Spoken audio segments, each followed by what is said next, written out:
Happy and blessed Friday, everybody. Hey, I just wanted to pop on today to just talk about having a grateful heart, having a heart that's full of thanksgiving and not just in the month of November.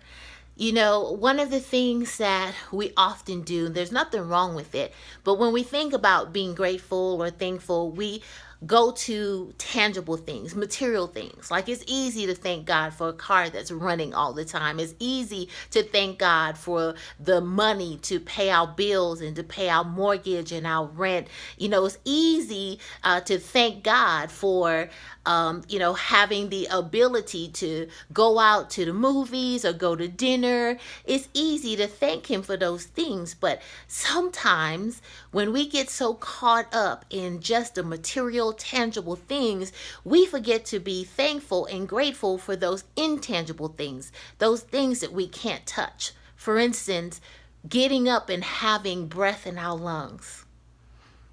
Getting up and having the ability to take care of ourselves, not waking up and having someone having to clean us and wash us, waking up in our right minds, being able to clap, being able to button our clothes, those kind of things, right? And so, we have to be careful that we don't get stuck or caught up in just being thankful for things, because if the things aren't going the way that we want, we can truly take for granted the intangibles. You know what I'm saying? Like if that bill isn't being paid, you're being stretched in your finances, your spouse is not acting right, your child is tripping, that boss is being mean, that workplace is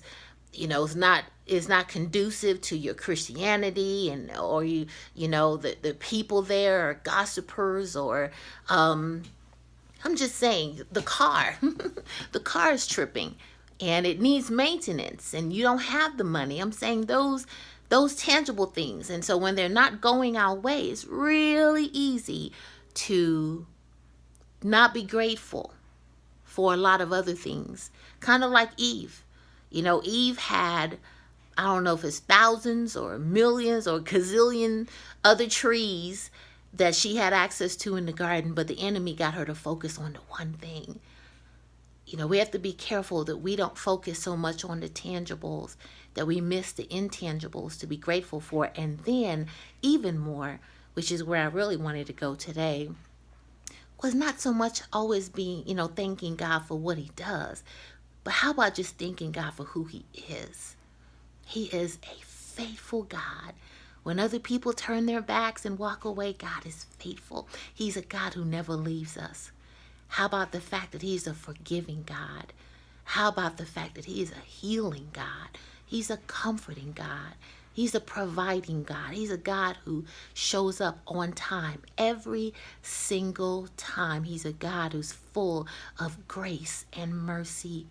He is a God that is available 24 hours a day, 7 days a week, 365 days a year.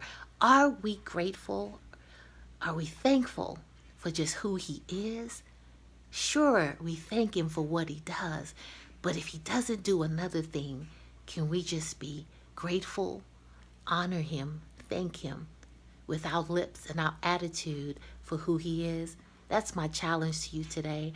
I pray that you will join me today in just thanking God for who He is. That if He doesn't do one thing for us today, which I doubt it, but if He does it, can we just be grateful and thankful for who God is? I pray that you will find a reason to thank Him today for who He is. I know that has to bless and please the heart of the Father. Have an awesome and an amazing Friday and an even better weekend. Talk to you later.